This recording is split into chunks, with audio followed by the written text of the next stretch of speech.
Ao verme que primeiro roeu as frias carnes do meu cadáver, dedico como saudosa lembrança estas memórias póstumas. Expirei às 2 horas da tarde de uma sexta-feira do mês de agosto de 1869, na minha bela chácara de Catumbi. Tinha uns 64 anos, era solteiro, tinha uns 300 contos e fui acompanhado ao cemitério por 11 amigos.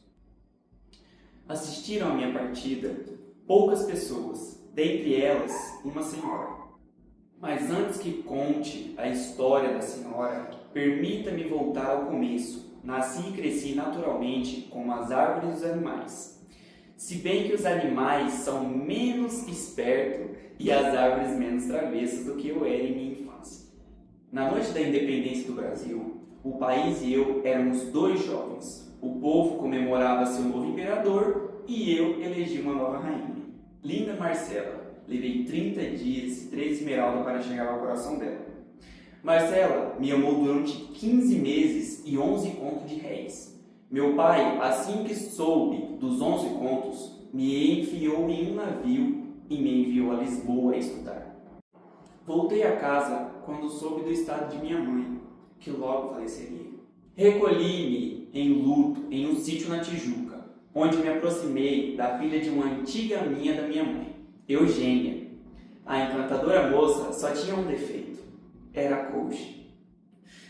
Por que coxa se bonita? Por que bonita se coxa?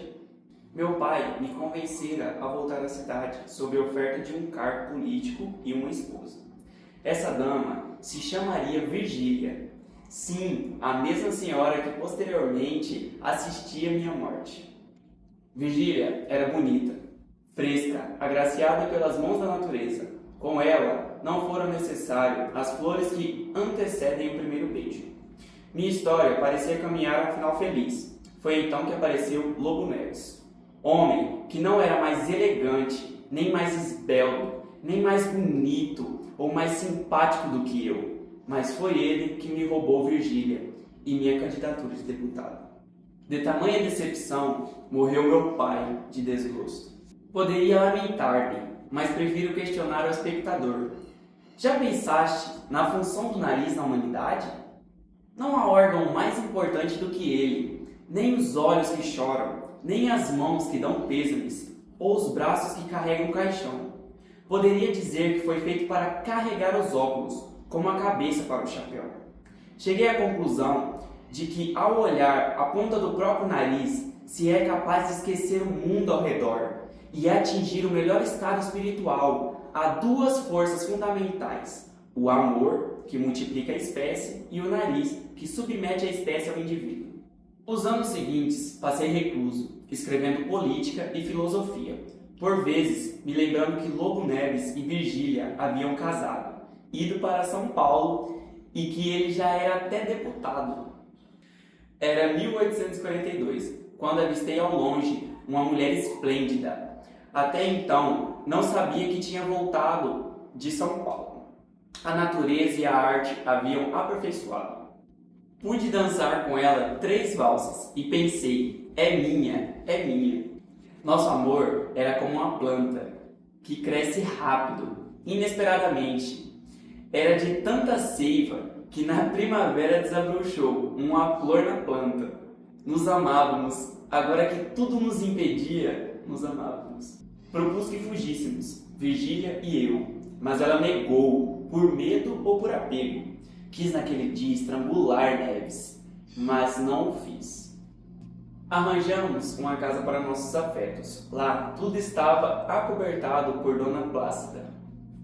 Desta forma, tudo ia bem. Um dia, pude encontrar na praça um velho amigo, Quincas Borba. Havia virado mendigo. Sem perceber, roubou-me o relógio. Este feito permitiu que Quincas se tornasse um filósofo e um homem de grande fortuna. Ele me presenteou um belo relógio posteriormente. Devo comentar sobre o estranho relacionamento de Lobo Neves com o número 13. Chegar a recusar o posto de presidente de uma província, porque o decreto era de um número 13, de um dia 13. Acontece que meu pai morreu no dia 13 às 13 horas, 13 dias depois de ir a um jantar com 13 pessoas. Minha mãe faleceu no parto do 13º filho, numa casa de número 13. Esse último filho morreu aos 13 anos de idade. No auge dos meus amores com Virgília, ela engravidou. Eu sentia-me um deus, extasiado com a ideia de ser pai, mas ainda no ponto em que o feto se parecia com uma tartaruga, o bebê se foi.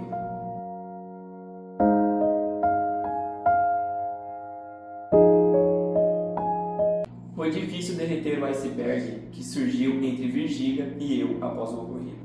Estávamos os dois na casa de Dona Plácida, Virgília ansiosa e eu temendo perdê-la. Nada é tão ruim que não possa piorar. Dona Plácida, ao conferir a janela, avistou Lobo Neves a caminho. Pensei em confrontá-lo, mas não passou do pensamento. Tive de me despedir de Virgília quando Lobo Neves foi declarado presidente de uma distante província. Senti muito, mas fiquei somente com o gosto de saudades e alívio. Já havia passado dos 40 anos e ainda me assolava o desejo de ter filhos. Por isso, aceitei o que me convinha.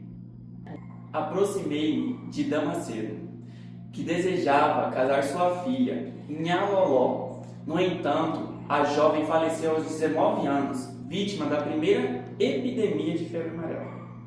A primeira vez que revi Virgília foi em um baile, em 1865. Não era mais o frescor da primeira idade, mas era linda, como uma noite de outono. Já não seria mais menino.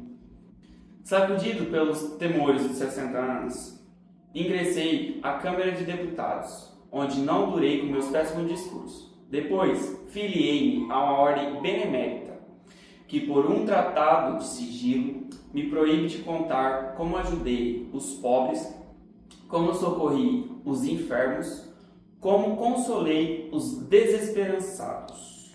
Em uma época que muito visitava velórios e defuntos, certa vez encontrei Virgília. Era o funeral de Lobo Neves, com a mesma sinceridade que traíra seu marido. Sinceramente chorava em luto. Chegamos então à invenção do emplasto. Era uma ideia fixa. O remédio curaria a sociedade da melancolia. De tanto pensar na tal ideia fixa, precisei arejá-la. Abri a janela, peguei uma ventania danada e peguei pneumonia, que me impediu de terminar o emplasto. Desta forma, chegamos ao início da história.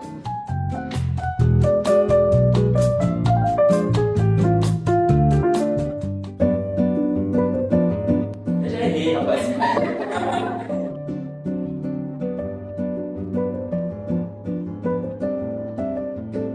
Gravando. Falação, cadê a falação? É a parte que eu vou entender que está pegando. Como a cabeça dele? Eu tava quase no finalzinho ali, ao longo, uma mulher esplêndida. Deixa eu filmar minha. Se não me engano, uns 10 minutos.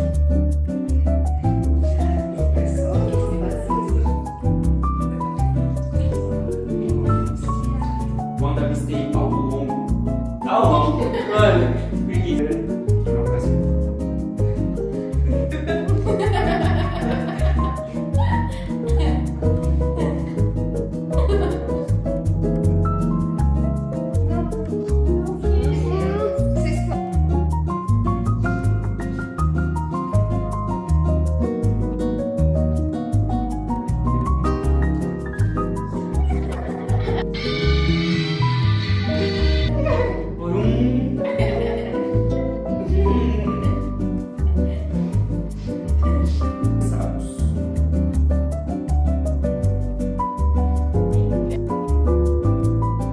Consolei os desesperançados.